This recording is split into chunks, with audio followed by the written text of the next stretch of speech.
everyone. Pastor Brenda, we missed you tonight. We had some great conversations. I'm going to give you the teaching tonight, and you are free to use this in your small group, with your roommates, as a family devotion. This is the plan, is to take what we taught together tonight, have the same conversations with your people, and grow. And maybe you can join us next Friday, or maybe you just continue to use these videos. That's the plan. You are free to do this. So our scripture reading was Matthew 18, 21 through 35. Please read the scripture. There's a parable at the end, but also in the scripture is that very famous verse about Peter asking Jesus, how many times must I forgive someone? And Jesus answers back, 70 times 7. We're continuing on in our forgiveness series. Tonight's one is called The Journey of Forgiveness. So Peter asked this question that we all have asked many times, like, do I have to forgive? How many times do I have to forgive when that person is unforgivable? When that person continues to hurt me? When that person refuses to change? So Peter asked Jesus this question, and Jesus really didn't answer the hurtful part of this question, because he comes back with this great big number of 70 times 7, like totally missing the fact that we're hurt, that to forgive somebody hurts. It would just go ahead and do this big number of 70 times 7. It's just there. But then Jesus gives us this punchy parable, and we're going to get back to more in that parable in the next few weeks. But if you do a full Bible search of forgiveness, you will see that there is no conditions where you cannot forgive someone. But I know if you do a good study of the Bible, you can find where there's some conditions where divorce is allowed. You can find some other conditions on certain sins and struggles. But when it comes to forgiveness, search the whole Bible, and there is not one exception. There's not one condition that you can say, I don't have to forgive somebody. We are asked by Jesus in the Sermon on the Mount, we're asked throughout Scripture to forgive other people. In fact, the Lord's Prayer has got 94 words in it. Of those 94 words, 48 of them have to do with forgiving. This is a big part. We have to deal with this. So I have a life quote that I use to describe my life. It's from Dr. Brene Brown. It's from her book, Daring Greatly. And this was published in 2016. But this quote describes my life long before 2016. It's just when I read it, I just knew this was how I've chosen to live my life. So this quote is, the brokenhearted are indeed the bravest among us. They dare to love and they dare to forgive. Do you know my life story? I have dared to love and I have dared to forgive. And in this process, I've had my heart broken. Which Brene Brown lovingly says, I'm the bravest amongst everybody, because I've dared to love and I dared to forgive. But I've had my heart broken so much that I've actually written a book about it. And so I've written a book dedicated to the people who have helped me through to the other side of pain. Because to live this way, to dare to love and to dare to forgive, means my heart's going to get broken. And I need to make that brave decision to do it again and to do it again. So, yeah, I have lived a great life. I do not have regrets for the choices in my life. I do not have regrets for choosing who I've dared to love and who I've dared to forgive. And maybe that's why you're drawn to this church, because you're inspired by this life that I've lived. But know that this is where it comes, because it involves daring to love and daring to forgive. And so when we're talking about forgiving others, it feels awful brave, doesn't it? And that is because it really is. Forgiving others is asked of by God. There are no exceptions, like I said, of who is not forgivable. But this ask of God for us to forgive others is not a cruel ask. It is God's gift to human hearts that are susceptible to turn hurt into hate. Let me read that to you again. It is God's gift to human hearts that are susceptible to turn hurt into hate. This is a question I have for you, and ask amongst your people when you have this conversation. Have you ever had hurt turn into hate in your life? God's forgiveness is then this gift to us. It actually spares our heart. So some questions I'm going to ask you. These are vulnerable questions. These are ones I just want you to ponder and think about. These questions bring about like our personalities that we bring into this conversation, the hurts we bring into this conversation, our past history we bring into this, and how we hear God's teaching about forgiving others.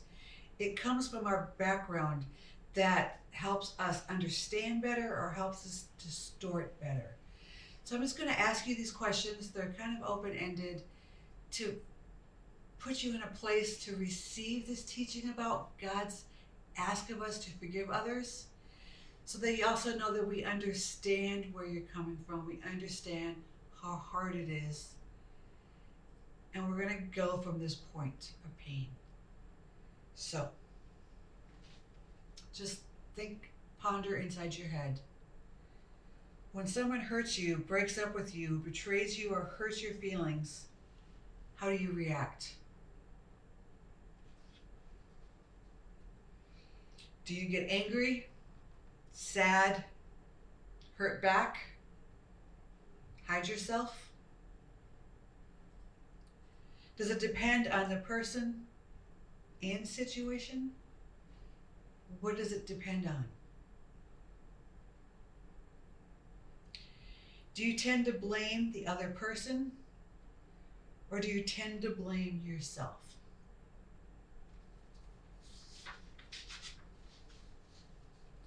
Do you ever find that getting over these hurts is hard to do? Do you ever find yourself reliving the tragic events again and again and again? Do you find yourself getting bitter or resentful? We're going to spend some time on bitterness in the future here, by the way. Do you find yourself getting scared to get into a similar relationship for fear of being hurt again? Do you try to forgive the people who've hurt you, even if they don't really deserve your forgiveness? Have you ever tried it once? When did you do it? Was it hard? How did you feel afterwards?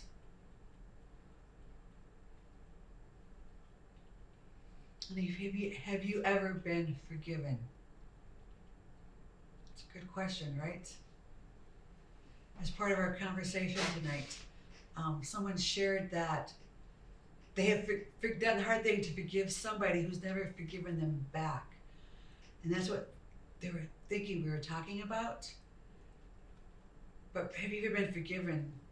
I mean, has your roommate ever forgiven you? Or your child ever forgiven you?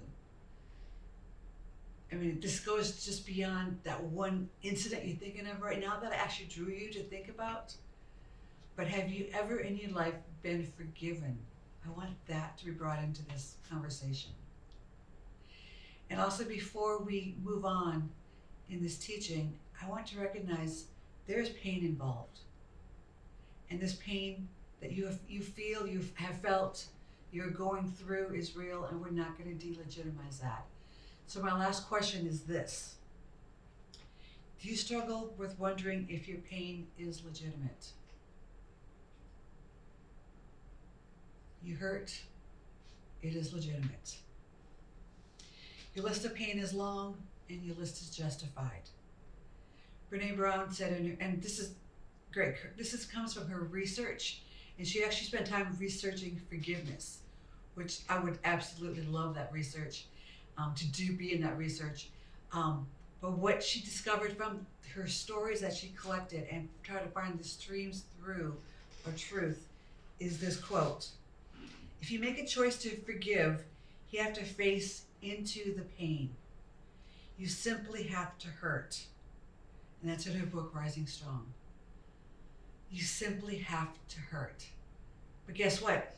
I hurt already. So now this makes the possibility of forgiving possible. So I wrote this quote about forgiveness. "The journey of forgiveness begins in pain and ends in hope." Remember how back in Advent we talked about how hope begins in the dark? So here, this journey of forgiveness, it begins in pain, it begins in the dark, but it is going to end up in hope. But it is going to be a journey. So we're going to be on a journey here the next couple of weeks, next several weeks actually. We're going to talk about safe and unsafe people and bitterness, the actual how-tos to do this. We've got a lot to cover. We're going to cover the 5 apology languages. We have 5 love languages. There's also been 5 languages that we speak, whether we can hear the apology or not. We're going to spend a week on that. That one will be fun. But we're also going to be going through some painful stuff. You're going to be asked to feel on this journey, and you're going to hate that. So I just invite you tonight to journey with us on this. Take your small group with you and journey with us on this. Forgiveness is your choice still. Jesus asks this of us, but it is also your choice. In the parable, the man had a choice, and he made his choice in that parable. You can choose to grow yourself through forgiving, because forgiving is how we move from victim to hero in our own stories. Forgiveness, this is important, is both a decision and a process. Forgiveness is decision. When we are making the decision to forgive, we're saying, I'm being obedient to God. Forgiveness becomes possible because I'm deciding to cooperate with what God has already done. I am making this decision to turn from victim in my story to hero in the story.